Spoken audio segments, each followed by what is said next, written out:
Merci tout le monde de bien vouloir prendre place. Mesdames, Messieurs, s'il vous plaît, veuillez regagner votre siège. Please take your seat. Mesdames, Messieurs, merci beaucoup. Je vais me permettre de jouer ici à la police, étant donné que, comme vous avez pu le constater, ce congrès, ce 10e congrès du loisir, regroupe beaucoup de congressistes. Mesdames, Messieurs, il vous faut absolument tenir compte de l'horaire qui a été prévu pour les différentes activités, si bien qu'on sera en mesure de vous présenter chacune des ateliers, chacune des conférences à l'horaire qu'il est prévu. Étant donné que nous avons déjà, malheureusement, pris plus de 30 minutes de retard sur l'horaire prévu.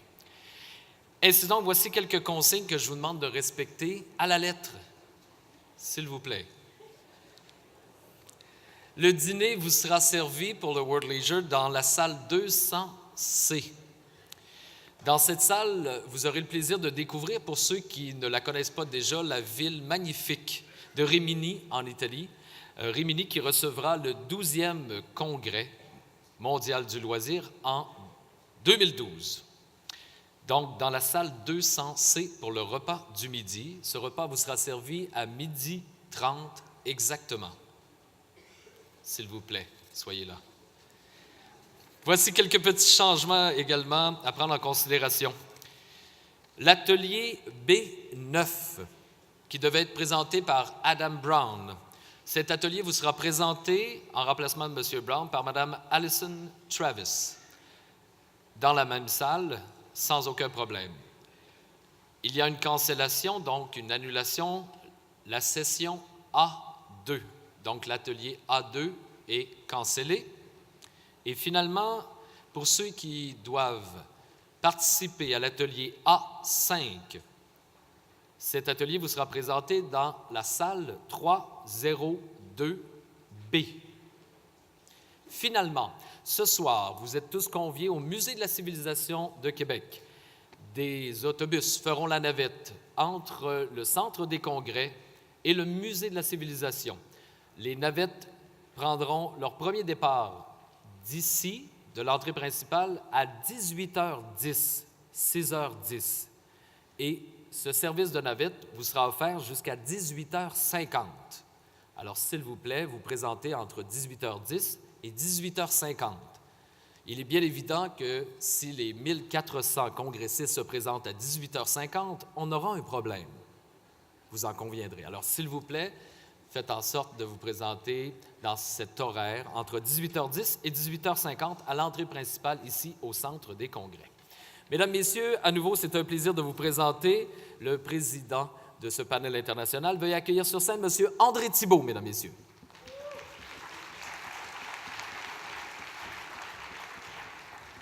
Bonne session. Merci. Alors, j'invite maintenant les membres du panel des continents à se joindre à moi pour la suite de notre voyage à travers le monde. I invite all members of the panel of the continent to join me to keep on with this trip around the world.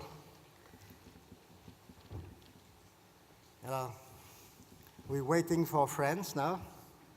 Where's France? Welcome.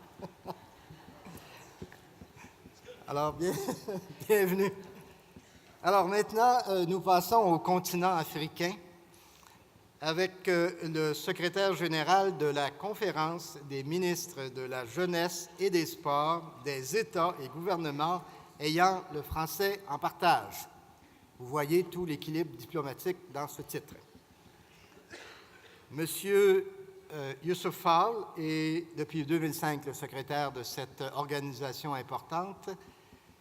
Et il représentait précédemment la Mauritanie. Il serait très long de présenter tous ses états de service, mais quand je me tiens debout à côté de lui, je comprends qu'il est l'ancien capitaine de l'équipe nationale de basketball et qui a présidé, il a été chef de mission aux Jeux olympiques de Séoul. Monsieur Fall.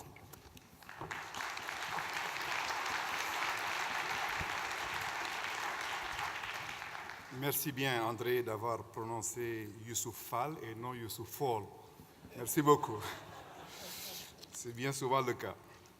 En fait, le thème de la communication que je souhaite vous présenter est le loisir dans les pays d'Afrique francophone au sud du Sahara et membre de la Confégès. Mais la Confégès, qu'est-ce que c'est? La Confégès est une organisation intergouvernementale créée depuis bientôt 40 ans, qui a son siège à Dakar au Sénégal et qui regroupe près de 42 pays d'Afrique, d'Amérique, d'Asie et d'Europe, qui appuient les ministères chargés de la jeunesse et des sports dans leur capacité à offrir des services de qualité aux jeunes et à leurs associations, tout en mettant un accent particulier sur l'équité entre les genres et dans les domaines ci-après.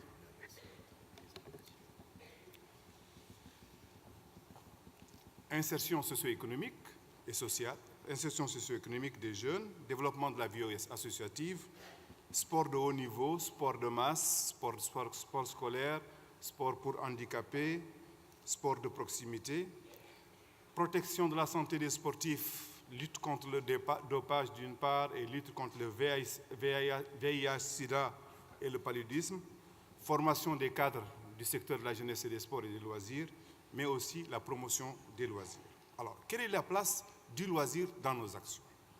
Plus particulièrement depuis le début des années 2000, le loisir se présente comme étant une mission nouvelle à mettre en œuvre par les ministères chargés de la jeunesse et des sports dans les États membres de la Confégès.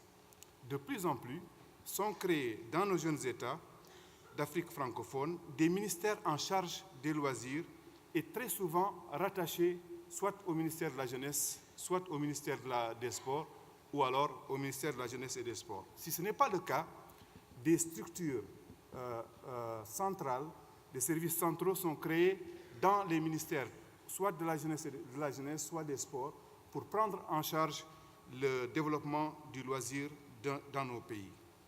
Et tenant compte de cet intérêt nouveau manifesté par les pays pour le loisir, la Confégès a organisé en 2003 à Rabat une réunion, un séminaire de tous les directeurs nationaux chargés des loisirs et des pays membres de la Confégès. Puis, en 2006, nous avons signé une convention de partenariat avec l'Organisation mondiale pour le loisir, World Leisure Organization, et à la suite de plusieurs réunions de la commission consultative sur la formation des cadres de la Confégès, qui regroupe tous les directeurs nationaux des instituts de formation des cadres de la jeunesse et des sports, nous avons intégré dans le programme de licence professorat de jeunesse et d'animation les modules de formation des cadres, donc des étudiants, des modules de formation qui ont été élaborés et qui permettent ainsi à des étudiants d'opter pour une spécialisation en loisirs dès la 3e année de licence. Et puis, nous avons élaboré en 2007 un guide d'élaboration des politiques nationales qui a été publié et mis à disposition des différents pays. En fait, grâce à un appui du gouvernement canadien, que je remercie très chaleureusement, la Confégès a organisé au mois de 2008 à Dakar, au Sénégal, une réunion des directeurs chargés du loisir, donc des cadres chargés des loisirs dans les différents départements ministériels des pays membres de la Confégès, pour préparer la participation de la Confégès à ce 2e congrès mondial du loisir. Et je suis arrivé donc avec une délégation d'environ une douzaine de personnes qui nous viennent des pays membres de l'Afrique, donc de l'Afrique de manière générale. Alors, de cette réunion, il découle le constat suivant. C'est plutôt le vert. Qu'il y a une prise de conscience dans ces pays-là de l'importance du loisir dans le développement. Donc, de plus en plus, tenant compte des problèmes d'urbanisme, tenant compte des problèmes de sédentarité, etc., on sent de plus en plus la nécessité de prendre le loisir comme étant une activité importante pour le développement dans nos jeunes États. Ensuite, il y a donc une volonté politique clairement affichée de la part des pouvoirs publics de promouvoir ce secteur. Et par ailleurs, nous sentons aussi que plusieurs départements ministériels sont concernés par la promotion du loisir dans nos pays, d'où son caractère transversal. Mais nous nous trouvons confrontés également à des problèmes. Les problèmes auxquels nous sommes confrontés, c'est la faiblesse, bien entendu, des ressources financières et matérielles, les ressources humaines qui sont insuffisantes en nombre et souvent peu qualifiées dans le domaine du loisir. Nous avons le plus souvent plutôt des professeurs d'éducation physique ou des inspecteurs de jeunesse et de sport qui sont formés dans les instituts ou dans les universités, mais nous avons très peu de cadres spécifiquement chargés dans le domaine du loisir. Le loisir est pris en charge soit par ces cadres dont je viens de citer les noms, soit par des enseignants dans nos différents pays.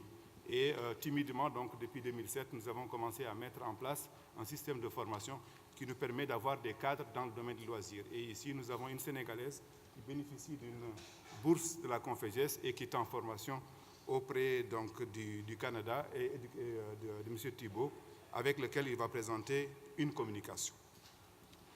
Les contextes économiques dans nos pays sont également difficiles et de plus en plus difficiles et obligent un nombre important de jeunes à aller au chômage. Et nous notons que les moins de 30 ans représentent 60% de la population. Au plan institutionnel, les textes juridiques organisant le secteur sont édictés, les organigrammes des ministères sont publiés, les documents de politique nationale sont de plus en plus élaborés dans les pays, les stratégies d'intervention en matière de loisirs sont également élaborées, les fonctions du loisir sont reconnues sont l'amélioration de la santé physique et mentale des citoyens, la lutte contre les maladies liées à la sédentarité, le renforcement de la cohésion sociale et l'identité culturelle, l'épanouissement et le bien-être de l'individu.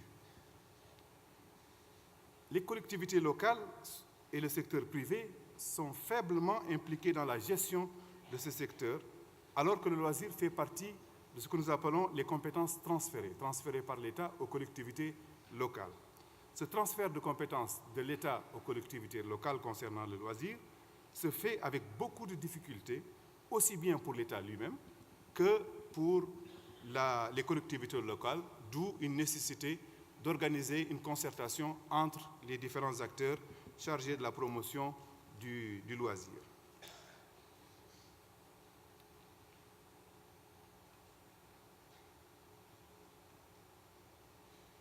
Au plan des activités, nous avons identifié 5 types de loisirs.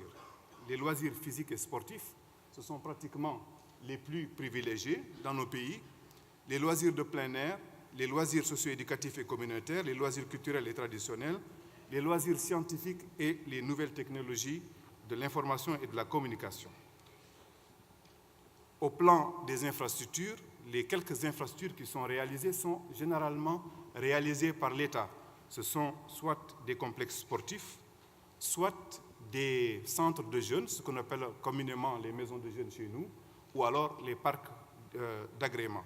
Nous remarquons tout simplement que les collectivités locales et le secteur privé ne sont pas très bien impliqués dans la réalisation d'infrastructures pouvant abriter ces activités de loisirs. Et comme je le disais, il n'y a que l'État pour l'instant, en tout cas rares sont les collectivités locales qui s'impliquent dans la réalisation des infrastructures parce que les finances peut-être ne permettent pas. Alors, quelles sont les sources de financement?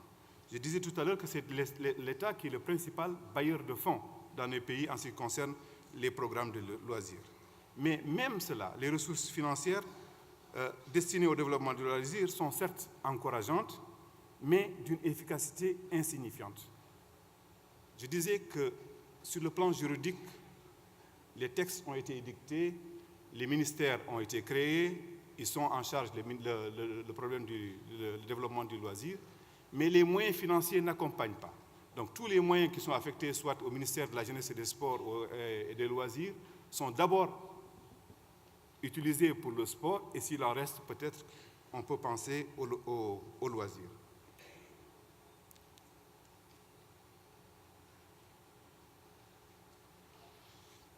Maintenant, j'aimerais également échanger avec vous sur l'importance des sports traditionnels dans la vie des communautés. Et le loisir traditionnel africain a une place importante dans la culture africaine, particulièrement dans les communautés rurales, donc beaucoup plus dans les communautés rurales que dans les communautés urbaines. Et c'est un outil de transmission des valeurs et de sauvegarde du patrimoine culturel.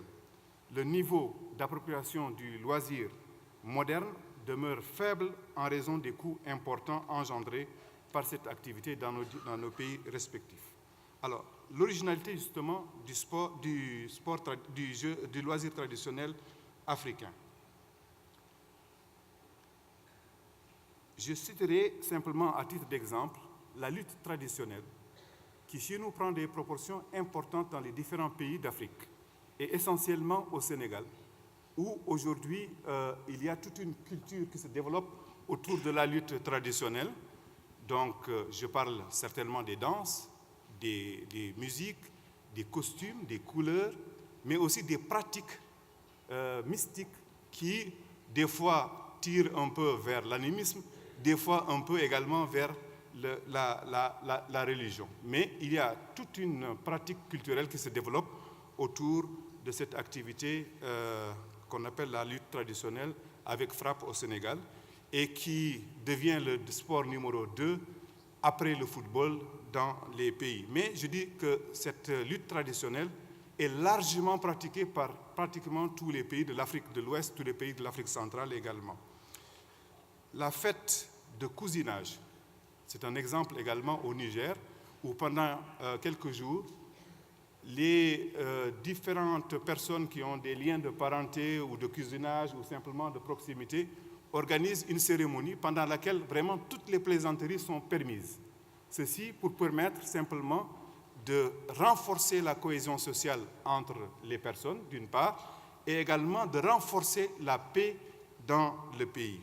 Je citerai également les Jeux de la PEC à Madagascar, qui sont des jeux organisés dans les quartiers pour l'éducation des jeunes et particulièrement des jeunes en difficulté, les courses de masques en Côte d'Ivoire et le programme réalisé au Burkina, un village, une équipe sportive. Alors, quelles sont maintenant les perspectives? Nous notons qu'il y a une nécessité de développer un cadre stratégique en s'orientant vers une approche multisectorielle.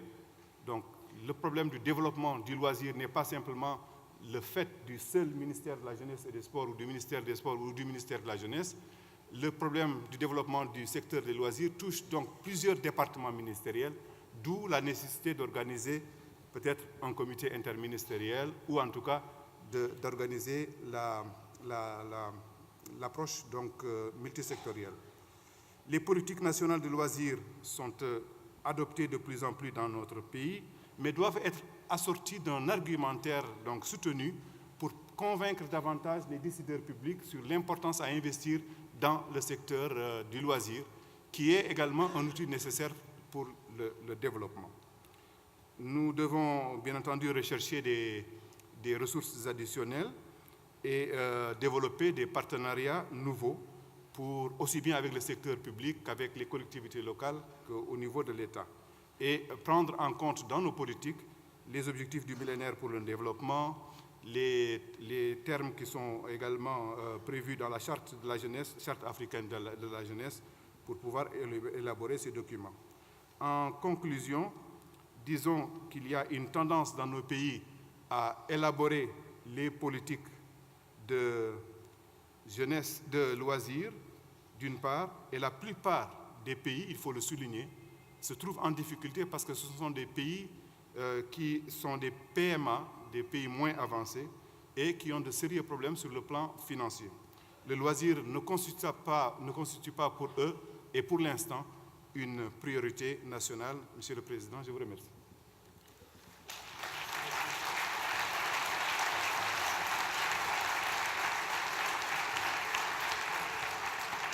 Alors, j'ignore si dans la salle, il y a des gens du réseau Ville et Village en santé, mais la fête des voisins, vous n'en avez pas eu la première idée, ça vient des fêtes de cousinage des pays africains. You know, our next guest, when I said to some of my friends that Carla Anderson have accepted to be here, I was told your room will be full. So if today you need a little bit more time to have your coffee, it's her fault. Carla Anderson is currently a professor in the Department of Park, Recreation, and Tourism Management in North Carolina University. She has served as president of Society of Park and Recreation Educators, American Alliance for Health, Physical Education, Recreation, and Dance, president of the Academy of Leisure Sciences, and she stands on boards at national, state, and international level. She publishes regularly in a variety of journals and in the field of leisure, and has authored several books, I should say many books. She's well known as one of the preeminent researchers on leisure volunteer. So for North America, let's welcome Carla Anderson.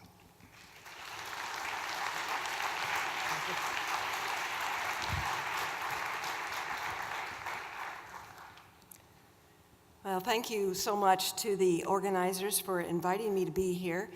And it's rather a daunting duty to try to represent North America in terms of the great diversity that exists there. It's also a little bit daunting to try to address my colleagues in leisure as well as some of my colleagues in camping. Like Sacco, I think I'm half camping and half leisure. So I've tried to design my comments, hopefully that will provide some interest to all of you. And because I do not represent all the countries that are in North America, my comments will be quite broad, but hopefully something for you to think a little bit about. I'm defining, why is that not going forward? Oh, there it is. Oh, I had to push it harder, I guess.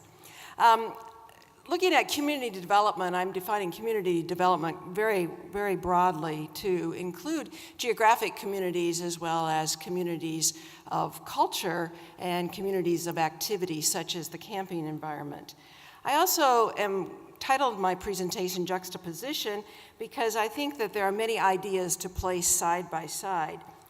I won't talk about what leisure means. Anyone who has ever taken an introduction to recreation and leisure course knows that no one knows exactly what it means, but it means many things in the context of the possibilities for it. In addition, I am defining North America as Canada, Mexico, and the United States.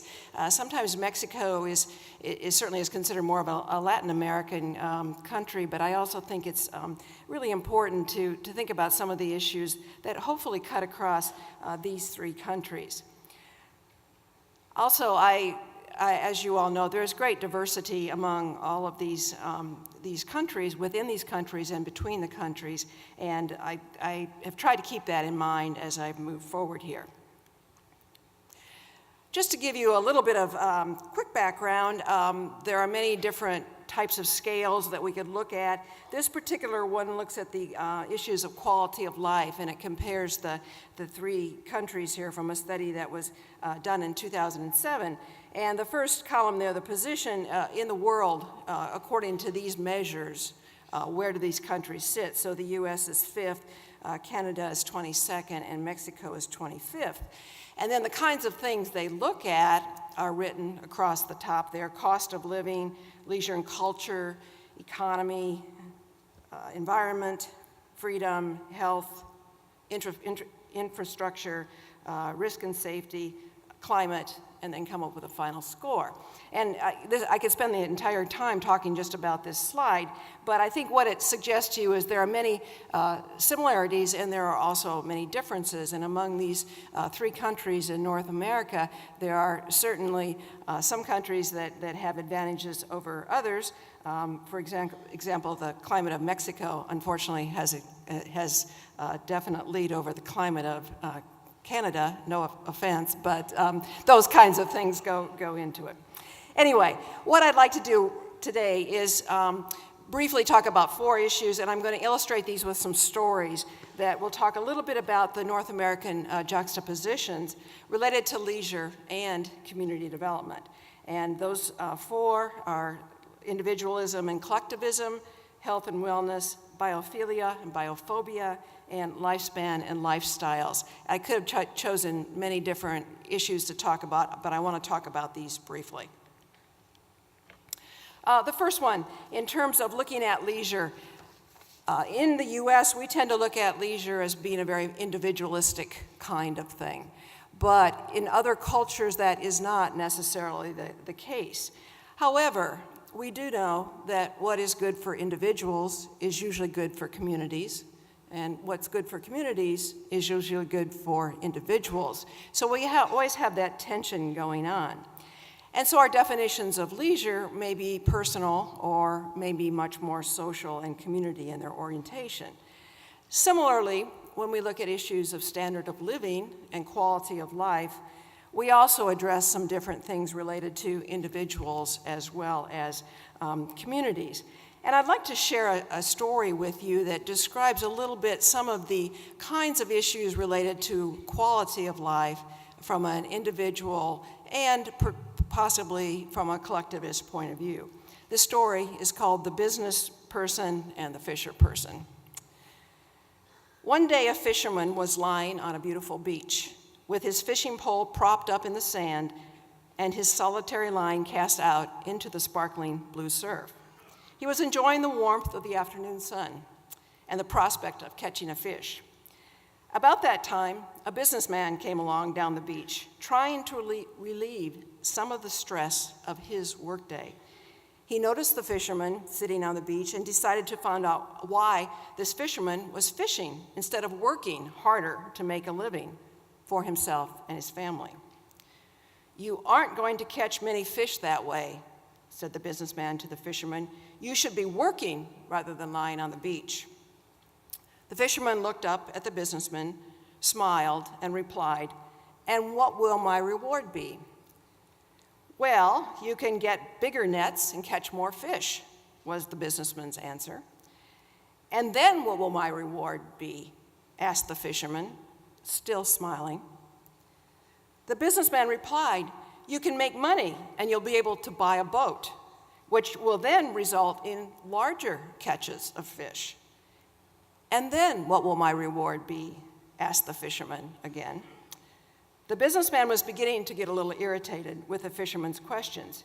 "You can buy a bigger boat and hire some people to work for you," he said. "And then what will my reward be?" repeated the fisherman. "Don't you understand? You can build up a fleet of fishing boats, sail all over the world, and let all your employees catch fish for you." Once again, the fisherman asked, "And then what will my reward be?"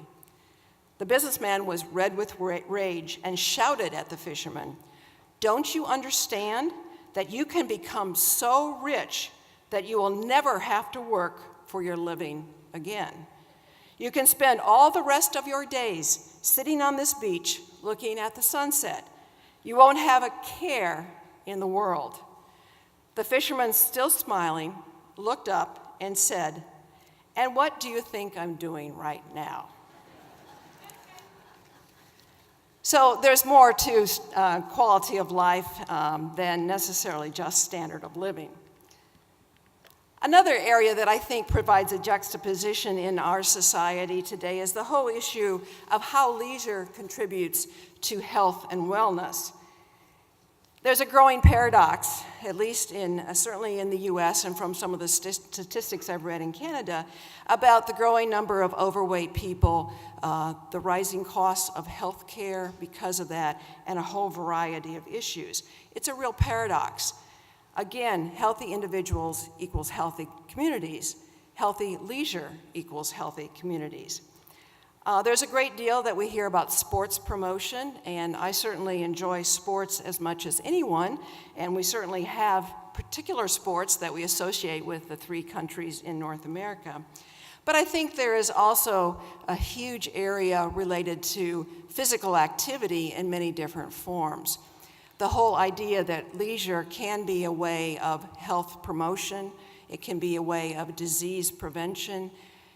Healthy communities come as a result of leisure opportunities that give people places in which they can play and recreate and experience healthy living, whether it's physical health or mental health. I'm not going to tell a story about this because of the lack of time, but I do think this whole issue of health and wellness is critical to the kind of work that we do in this field of leisure, recreation, parks, and other areas. The third area I want to speak about is an area that relates to the environment. Biophilia and biophobia. Basically, all that means is biophilia is love of nature or the outdoors, and biophobia is fear of nature and the outdoors. And again, I think both of these things are happening in our society. And I think leisure plays into those in terms of the way recreation and leisure works and related to the outdoors, as well as the ways that technology and so on as a form of leisure may keep people from that. And there's a lot of issues related to climate change and sustainability and the impact that goes on. A very short story I'd like to read to illustrate this point is the starfish story. One day, a woman was walking along the beach when she noticed a boy picking up something and gently throwing it into the ocean. Approaching the boy, she asked, "What are you doing?" The youth replied, "Throwing starfish back into the ocean. The surf is up and the tide is going out. If I don't throw them back, they'll die." "Son," the woman said, "don't you realize there are miles and miles of beach and hundreds of starfish? You can't make a difference." After listening politely, the boy bent down, picked up another starfish, and threw it back into the surf. Then, smiling at the woman, he said, "I made a difference for this one." So as we think about biophobia and biophilia, every little bit that we can do helps, and every little bit we can do in thinking about how leisure, recreation, camping, all those things are showing a love of nature, I think that is going to help our communities develop much more strongly in the future. The last area I want to talk about real quickly is the whole issue of lifespan and lifestyles. There's a great diversity among people, as I mentioned, between these countries as well as within the countries. There are a number of issues related to equality, equity.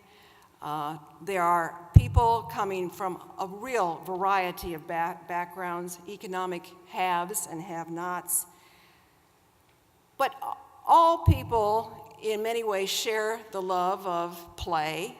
Everyone wants to find enjoyable things to do that also are edifying to themselves as well as edifying to communities. So I think that the notion of enjoyment and fun and play are central to the work that we do, and I hope that that's an area that we don't let slide away as we go along. There are many implications about enjoyment, about lifespan, about lifestyles, about people with various kinds of means that we might want to think about. And again, I'd like to illustrate this with a very brief story. This primarily focuses on the issue of diversity among people. One day, the father of a very wealthy family took his daughter on a trip to the country with the express purpose of showing her how poor people live. They spent a couple of days and nights on the farm of what would be considered a very poor family. On their return from their trip, the father asked his daughter, "How was the trip?"